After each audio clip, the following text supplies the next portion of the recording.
Good evening, I'm COLWYN ABRAMS with tonight's regional news. We begin with news coming out of the British Virgin Islands. The leader of the British Virgin Islands has been arrested for alleged drug smuggling and money laundering in the U.S. Premier Andrew Fahey was detained in Miami by U.S. agents posing as cocaine traffickers from a Mexican drug cartel. He agreed to a $700,000 payment to allow traffickers to use BVI ports with an undercover informant, charges filed in the U.S. said. Foreign Secretary Liz Truss said she was appalled by the allegations.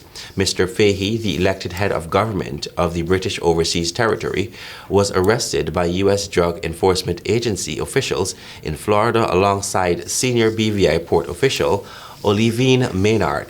A third person, Kadeem Maynard, Miss Maynard's son, was also arrested on Thursday in connection with the undercover DEA case. The arrests were made after DEA agents pretended to be cocaine traffickers from Mexico's Sinaloa cartel, said to be the largest supplier of legal drugs in the U.S. market and formerly run by now imprisoned drug lord Joaquin El Chapo Guzman. The trio have been charged with conspiracy to import more than 5 kilograms of cocaine into the U.S. and conspiring to commit money laundering, authorities said. In a criminal complaint filed in a U.S. federal court reviewed by the BBC, the DEA said the investigation was launched in October based on work carried out by a confidential informant. We now turn our attention to news coming out of Colombia. A town outside Colombia's capital of Bogota is battling great blobs of foul-smelling white foam.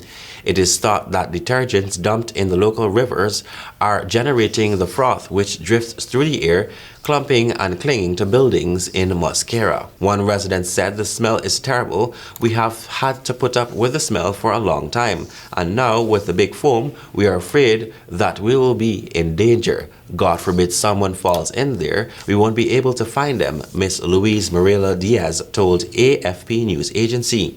Another local woman, Claudia Esperanza Garzon, told Reuters News Agency she had to use an inhaler because of the effect of the foam on her lungs. Gianna Gorameta, mayor of the town near the capital Bogota, tweeted to say the problem of waste and detergents being dumped into the river Bojaca was being aggravated by the rainy season and vegetal matter in the water. The vegetal matter was being removed, he said, and the foam should disappear in a matter of days.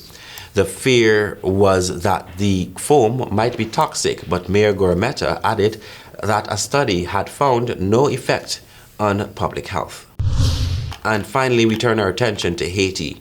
Criminal violence in Haiti intensified this week, with fighting among rival gangs in part of the capital killing at least 20 people, among them children, and leading to thousands having to flee their homes. Haiti's Civil Protection Agency said the fighting began Sunday in 4 neighborhoods in Port-au-Prince near the international airport. At least a dozen homes were burned down, and many of those who fled initially took shelter in a yard of the local mayor's office.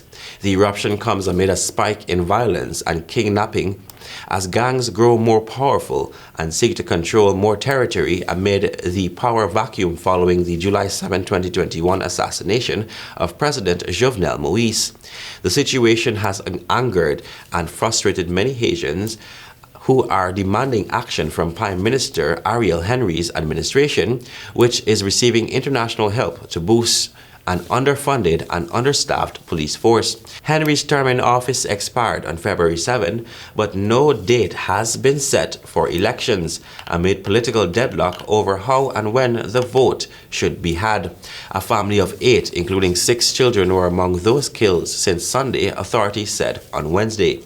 Schools and businesses in the area remain closed, and thousands of families with children are camping in a park near a local mayor's office. And that is the end of tonight's regional news. Thanks for watching. Goodbye.